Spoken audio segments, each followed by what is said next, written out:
ከመጣሁባት ደግሞ ከሜሪላንድ ካለችው ከመለኮት ቤተክርስቲያን ቅዱሳን ሰላምታ አቅርቢ ብለውኛል። ሰላምታዬን ተቀበሉኝ። ጌታ ኢየሱስ ይባርካችሁ። ተባረኩ። ጌታ ይባረክ። ጌታን መንፈስ ቅዱስን እንጠራዋለን እንዲያስተምረን። የዘላለም አምላክ እግዚአብሔር በጌታ በኢየሱስ ክርስቶስ ስም አምልኳችን በፊትህ ዝማሪያችን መንፈስ ቅዱስ ነፍሳችንን በፊትህ እንድናፈስ ስለረዳህን ስላገስከን እናመሰግንሃለን። ጌታ እግዚአብሔር ሆይ ስም ብሩክ ይሁን። ክብርን ላንተ እንሰጣለን። ተመስገን። ደግሞ እርሱ መንፈስ ቅዱስ አስተማሪውን እንጋብዛለን። ለእያንዳንዳችን በሰንበት መጀመሪያ በአምልኮ መጀመሪያ በቀናችን መጀመሪያ እግዚአብሔር ሆይ በክርስቶስ ኢየሱስ ስም የሚያስፈልገንን የምታውቅ እንድትሰጠን በኢየሱስ ክርስቶስ ስም እንጸልያለን። 60 80 100 የሚያፈራ ከመንፈስ ቅዱስ የሚመጣ በኢየሱስ ክርስቶስ ስም እንዲመጣልን እንለምንሃለን። ጌታ ሆይ የልብ መዘጋጀት ከሰው የምላስ መልስ ግንድ ካንተ ዘንድ ነው። በጌታ በኢየሱስ ክርስቶስ ስም እለምንሃለሁ ካንተ ዘንድ ለእያንዳንዳችን በፊትህ ላለን ለወንዶችና ለሴቶች ልጆች መልስ ይምጣልን። ጌታ ሆይ ይሄው በኢየሱስ ክርስቶስ ስም ጸለይኩ። አሜን። ጌታ የተባረከ ይሁን። ዛሬ በልቤ ሞላው በጎ ዘመን ወይም መልካም ዘመን በሚል ርዕስ ላይ ነው። ክብር ለእግዚአብሔር ይሁን። እንግዲህ ጌታ ኢየሱስ ክርስቶስን አውቀን ከተከተልነው ጀምረን በህይወታችን በጣም ብዙ አይነት አመታት ብዙ አይነት ዘመናት አልፈዋል። እነዛን ሁሉ አብሮን የነበረ ያሻገረን እግዚአብሔር አምላክ የተባረከ ይሁን። የእግዚአብሔር ቃል በብሉይ ኪዳን እንደዚህ ይላል። መዝሙረ ዳዊት 34 ከ11 እስከ 16 አነባለሁ። በጌታ ስም አነባለሁ። ልጆች ሆይ ኑ ስሙኝ፣ እግዚአብሔርን መፍራት አስተምራችኋለሁ። ህይወትን የሚፈቅድ ሰው ማን ነው? በጎን ዘመን ለማየት የሚወድ። አንደበትን ከክፉ ከልክል፣ ከንፈሮችንም ሽንገላን እንዳይናገሩ። ከክፉ ሽሽ፣ መልካምንም አድርግ፣ ሰላምንም እሻ ተከተላትም። የእግዚአብሔር አይኖች ወደ ጻድቃን ጆሮቹም ወደ ጩኸታቸው ናቸው። መታሰቢያቸው ከምድር ያጠፋ ዘንድ የእግዚአብሔር ፊት ክፉን በሚያደርጉ ላይ ነው ይላል። በአዲስ ኪዳን ደግሞ ጴጥሮስ አንደኛ ጴጥሮስ 3 ከ10 እስከ 12 እንደዚህ ይላል። ህይወትን ላይ የሚወድ መልካም ቀኖችን ላይ የሚፈልግ ሰው መላሱን ከክፉ ከንፈሮቹን ተንኮልን ከመናገር ይከልክል።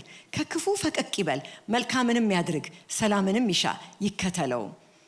የጌታ አይኖች ወደ ጻድቃን ናቸውና ጆሮቹም ለጸሎታቸው ተከፍተዋል። የጌታ ፊት ግን ክፉ ነገር በሚያደርጉ ላይ ነው ይላል።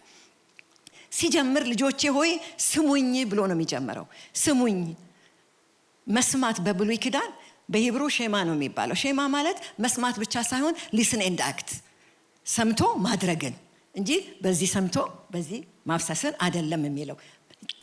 ሊስን ሲል በቃ ልጆቼ ሆይ ስሙኝ ሲል እዚህ ጋር መስማት ከማድረግ ጋራ ከአክሽን ጋራ ያለ ነገር ነው። ፓሲቭ ያልሆነ ማለት ነው። ስለዚህ እግዚአብሔርን መፍራት ላስተምራችሁ በቃ አቴንሽን ማለት ነው። ስሙኝ። አባታችን በጣም ኃይለኛ ነበር። ስሙኝ ካለ ፍሪዝ ነው የሚያደርገው ሁሉ ነገር ቤት ውስጥ። እንዲህ የሚራመድ ሰው ካለ እዛ ጋር ነው የሚቀረው። በቃ አቴንሽን ማለት ነው። እግዚአብሔር ልክ እንደዛ ነው። ስሙኝ ሲል ቀጥሎ የሚመጣ ነገር አለ ማለት ነው። ክብር ለእግዚአብሔር ይሁን። እግዚአብሔርን መፍራት ላስተምራችሁ። ክብር ለእግዚአብሔር ይሁን። የአባት ማስተማር ነው ማለት ነው። ላስተምራችሁ። ጌታ የተመሰገነ ይሁን። ስሙኝ ይላል። መስማት በጣም ብዙ ጊዜ እንሰማለን፣ ግን ስፔሻል አቴንሽን እግዚአብሔር ሲጠይቅ ስፔሻል ነገር ነው ማለት ነው። አንድ ጊዜ 6 ዓመት የልጅ አለኝና ስነግረው አልሰማኝ አለኝ እና ፍጹም አልኩት። የሳለኝ ለምን አትሰማኝም አልኩት። አላውቅም ለምን እንደማልሰማለን። ቀናሁበት። ለካ ጌታው ለምን እንደማልሰማህ አላውቅም ብዬ ጸልዬ አላውቅም። ወገኖቼ ሁሉ ጊዜ እንሰማዋለን ለአክሽን። ይህን ነው ዛሬ የሚለን። በጎ ዘመን መልካም ዘመን እንድታዩ ልጆቼ እግዚአብሔርን መፍራት አስተምራቸዋል። ኑ ማለት መቅረብን፣ መጠጋትን፣ ለድምፁ ለህልውናው መጠጋትን ነው የሚያሳየን። ዳዊት በእሽታ መንፈስ ደግፈኝ ይላል። ሲናገረኝ እሺ እንድለው በእሽታ መንፈስ ደግፈኝ። እምቢታን ያውቃል፣ ልቡ ሲደነድን ያውቃል። ሳኦልም ላይ እምቢታን አይቷል። ስለዚህ በእሽታ መንፈስ ደግፈኝ። እስቲ በእሽታ መንፈስ ደግፈን እንበለው። ክብር ለእግዚአብሔር ይሁን። ሁሉ ጊዜ ፐርፌክት ነው ማለት አይደለም። አመታት ቀናቶች ሁሉ ፐርፌክት ናቸው ማለት አይደለም። በየትኛውም ዘመን በሰላም ፐርፌክት በሆነበትም ባልሆነበትም በሰላም ኮንቴንትድ ሆነን የምናልፍበት ማለት ነው የሚነግረን ያለው። እና እንደዚህ አይነት በየትኛውም ዘመን ኮንቴንትድ ሆነን በረካ ባረፈ ህይወት ለማድረግ ምንድነው የሚለን? አስቀድሞ ፕሪሪኩዊዚት ይሰጠናል። ቅድመ ሁኔታ ያስቀምጥልናል። እግዚአብሔር ሲናገር ሁሉ ጊዜ ምን አደርገውንም ማናደርገው ዱስ ኤንድ ዶንትስ በቃ ሁለት ነገር እያስቀመጠ ነው። ክብር ለእግዚአብሔር ይሁን። የሚናገረን በጎ ዘመን ለማየት የሚወድ ይላል። ምርጫ ነው፣ ፈቃደኝነትን ይጠይቃል። ጌታ ሆይ በቃ እኔ በጎ ዘመን ማየት እፈልጋለሁ። ለሚፈልግ ነው፣ ምርጫ ነው። ስለዚህ ምርጫ ነው። ለማየት ከወደድክ ግን ክሊር የሆነ ነገር ነው የሚያስቀምጥልን። ምን ልናደርግ የሚገባንን ላናደርግ የሚገባንን ልናደርግ የሚገባንን ምን ብሎ ይለና ህይወትን መልካምን ቀኖች ላይ የሚፈልግ ሰው መላሱ ከክፉ በቃ ከአንደበታችን ምን አይውጣ፣ ክፉ ነገር አይውጣ። ቀጥሎ ምን ይላል? ተንኮልን ከመናገር ይከልክል። ከዛ ምን ይበል? ከክፉ ፈቀቅ ይበል። በቃ ራቅ፣ ዝም ነው፣ ዝም በል ይላል። አንድ ጊዜ ምንኖረው ባለቤቴ ወታደር ነበር፣ የአየር ኃይል ወታደር ነበርና ደብረ ዘይት ነው ምንኖረው የነበረውና እግዚአብሔር ድንገት ተናገረን። ልክ ደርግ እንደመጣ ነውና እግዚአብሔር ተናገረን። በዚህ ቦታ ያለን ጊዜ እንዳለቀ አለኝ ባለቤቴና ጸለይ። ከዛ እግዚአብሔር ይሄንን ቃል ተናገረን። በዚህ ዘመን መላሳችሁን ከክፋት አንደበታችሁ ከንፈሮቻችሁን ከክፋት ምላሳችሁን ከክፉ ጠብቁ የሚል ነገር ተናገረን። የዛሬ እንግዲህ 45 ዓመት ነው ይሄንን ያለን እና እግዚአብሔር በጣም በሚያስደንቅ መንገድ ከጥቂት ወራት በኋላ ወደ አዲስ አበባ ተዛውረን መጣን። ወደ አዲስ አበባ ተዛውረን መጣንና ልክ የገባ ነው ድሮ መሰረተ ክርስቶስ የነበራችሁ ሰዎች ታውቃላችሁ። መሰረተ ክርስቶስ ኦሎምፒያ ጋር ነው የገባ ነው ቤታችን የገባ ነው። እኛ በገባን በሁለተኛው ሳምንት መሰረተ ክርስቶስ ቤተክርስቲያን ተዘጋና ህዝቡ በሙሉ እያለቀሰ ወደኛ ቤት ገባ ማለት ነው። ማልቀስ መጸለይ እዛ ቤት ጀመርን ማለት ነው። እግዚአብሔር ይመስገን ማለት በጣም ከባድ ጥያቄ የሚሆንበት ዘመን ነው። ቤተክርስቲያን ስደት ላይ ናት ያለችው። መጽሐፍ ቅዱስ ጠቅልለን በፕላስቲክ ጠቅልለን በማቀዝቀዣ ላስቲክ ውስጥ ነው የምናረገው። ኤኒ ታይም መጥተው መጽሐፍ ቅዱስ ከቤታችን ስለሚወስዱብን ማለት ነው። ልንታሰር እንችላለን ብለን ስለምናስብ በቀሚሳችን ውስጥ ሁሉ ጥቅስ ጽፈን የምናድርበት ነው። በእንዲህ አይነት ሁኔታ ውስጥ ነው። በእኛ ቤት ግን የነበረው ነገር የሚገርም ነበረ። ዴይ ዋን ከዛች ከሁለት ሳምንት በኋላ እዛኛ ቤት ውስጥ ሌላ ቤተክርስቲያን ተከፈተ። ክብር ለእግዚአብሔር። ሰፈራችን በጣም የትልልቅ የጦር መኮንኖች ሰፈር ነው፣ የሚኒስቴሮች ሰፈር ነው በጣም። እና የኛ ቤት ትንሿ በቤት ያለችው ባቂላና ጳርስቂላ ቤት በነበረችው ቤተክርስቲያን እኛ ቤት ተከፈተች። ስለዚህ መመስከር ጀመርን በሰፈራችን እና በጣም የሚገርመው ትልልቆቹ ሚስቶች ጋር መሄድ ጀመርን እና ሚስቶቻቸው መጡ ማለት ነው። ከዛ በኋላ ይመጣል ይድናል። ስራ ላይ ነን። ሰላይ በዙሪያችን ተቀምጧል። በኋላ ነው የምንሰማው። እዚህ በጣም ምስክሮች አሉ አብረውን የነበሩ። ክብር ለእግዚአብሔር ይሁን። የሚገርም ነገር እግዚአብሔር አመጣ ማለት ነው። ስደት ላይ ነን፣ እኛ ቤት ደስታ ነው። ሰዎች ይድናሉ። የማይረሳኝ ከሰኞ እስከ ዓርብ 5 ቀን ፕሮግራም አለ። በ5 ቀን ውስጥ ወገኖቼ አንድ ሳምንት ማረሳው ዴሬ ላይ ካነበብኩት 70 ሰው ድኗል። ባለቤቴ ደህንነት ያስተምራል፣ ደህንነት ያስተምራል። እኔ ዲሳይፕልሺፕ አስተምራለሁ። ጥምቀት ይጠመቃል። ወንድሜ ጸጋይና አልማዝ እዚህ አሉ። እነሱ ቤት እናስጠምቃለን። ስራ ላይ ነን ያለ መታከት። ሃሌሉያ። የ17 ዓመት የስደት ዘመን ስራ ላይ ነበር። በጣም አስታውሳለሁ። የ6 ዓመት ልጄ አንድ ቀን ከስራ ስመጣ ፕሮግራም አልተካፈልኩም። ቤት ውስጥ ከስራ ነው የምመጣውና 6 ዓመት ነው። ማሚዬ አለኝ፣ ወይ ደስ ይበልሽ ጌታን ብዙ ሰው ተቀብሏል አለኝ። ይሄ ልጅ የጌታን ሰው ሲድን የሚያስደስተኝ መሆኑን ያውቃል አልኩት። አቀፍኩትና ይሄ ደስታ አንተ ውስጥ ይግባ አልኩት። ወገኖቼ ጆይ ደስታ፣ ሌላ ወሬ የለንም። ዛሬም አንዳነ በራችንን አንኳኩተው ሌሊት ይመጣሉ፣ 3 AM ይመጣሉ ቤታችን። ይመጣሉ። ታሞ ነው እንጸልያለን፣ አጋንንት ይወጣል፣ ይሄዳሉ። ደግሞ አያስቸግርም፣ አጋንንቱ ቶሎ ነው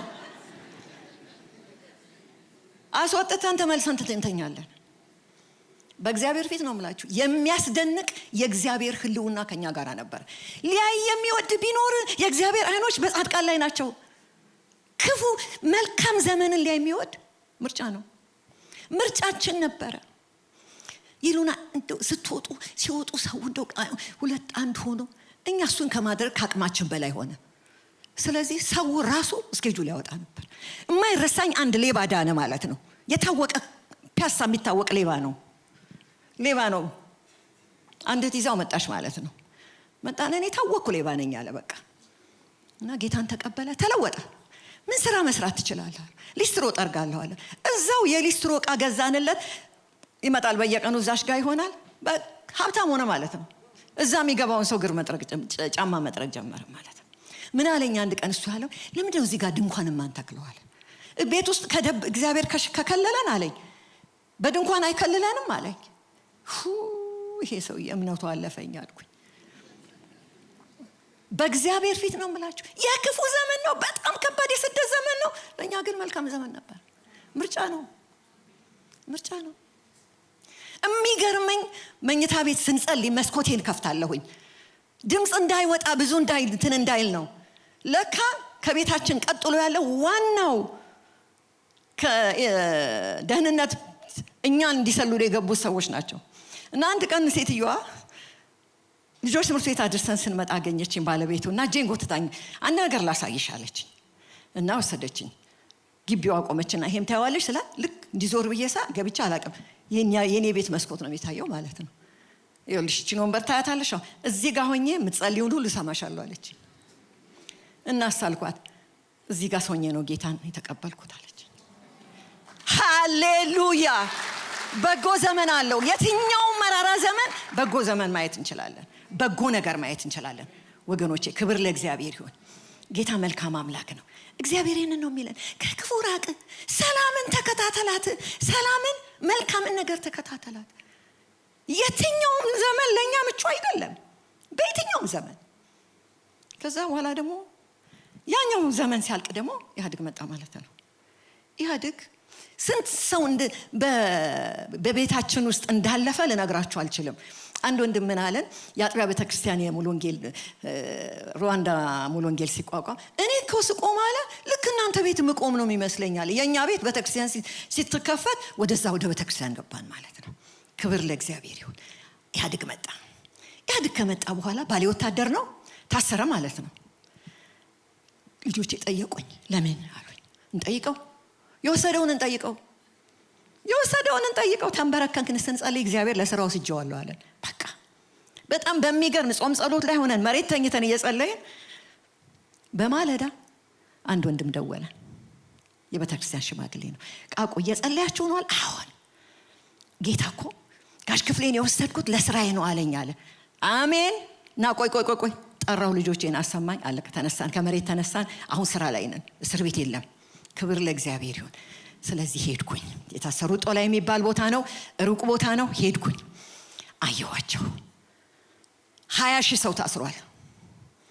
ኦሬዲ ምን አለኝ፣ እኛው ተመራጠናል፣ ኮሚቴ መርጠናል፣ ፕሮግራም ለመመስከር ምን ስትመለሽ፣ ሁለተኛ ስትመለሽ አለኝ አዲስ ኪዳን ይዘሽ ነው ያለኝ።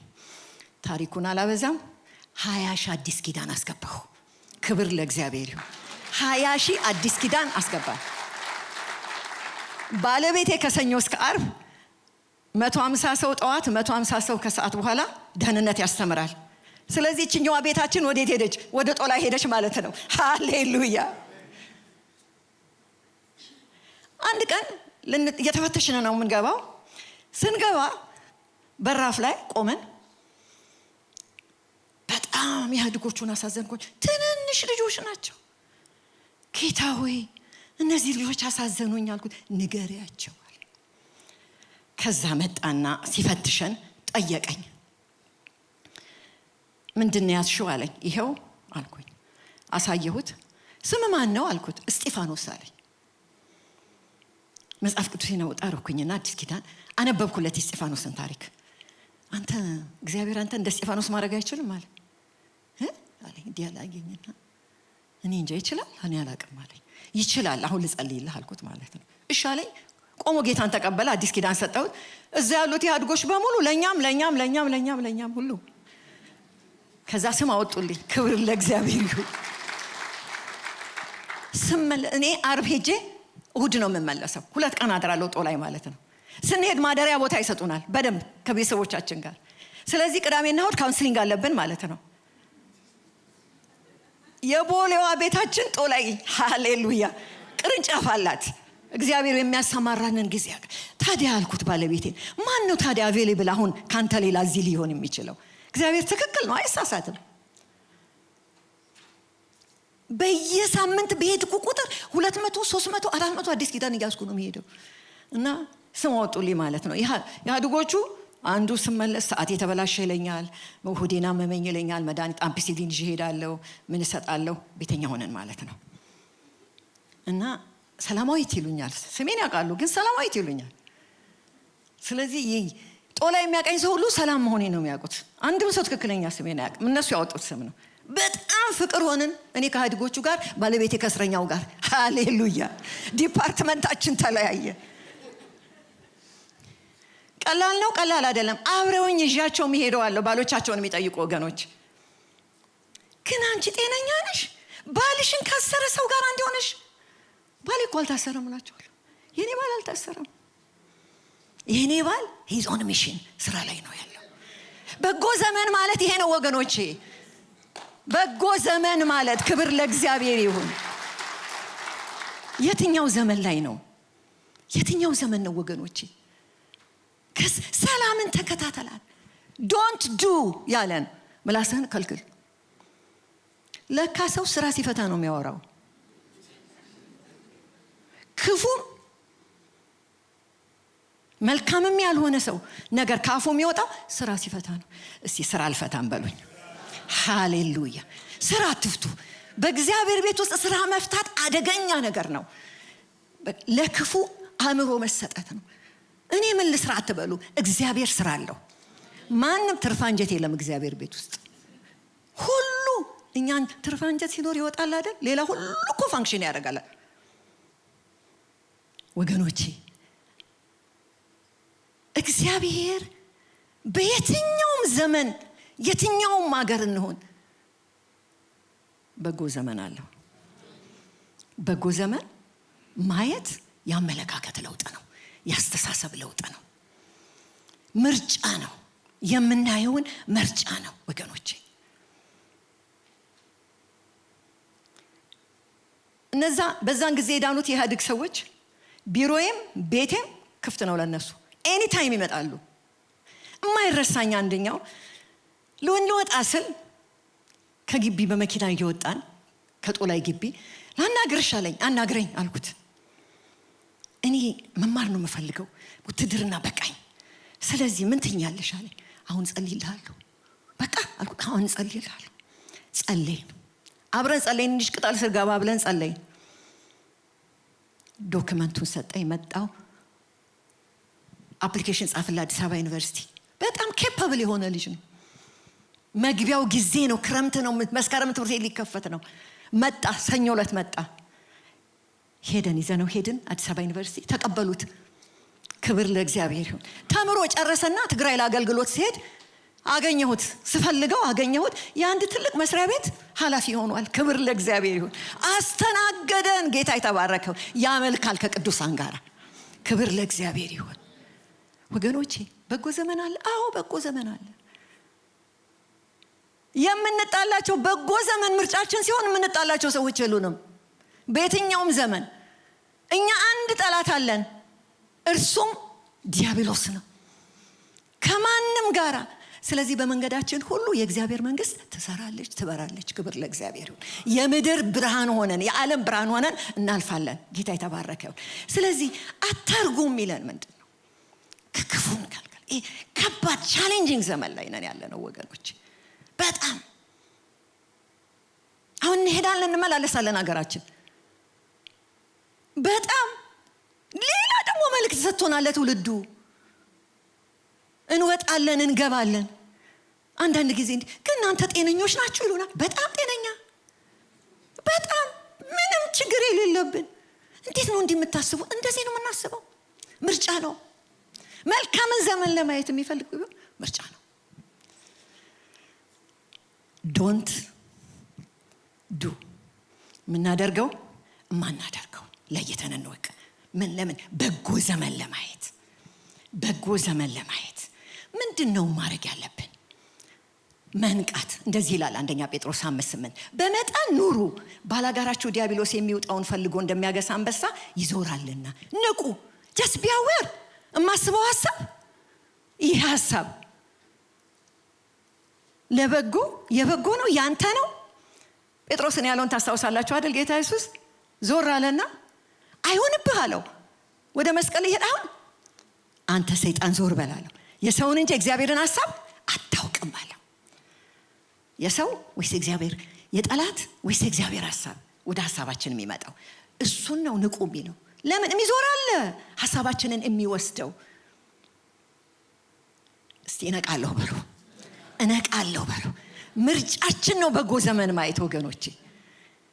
ንቁ። ሐሳባችን ላይ ከነቃን አለቀ። ክብር ለእግዚአብሔር ይሁን።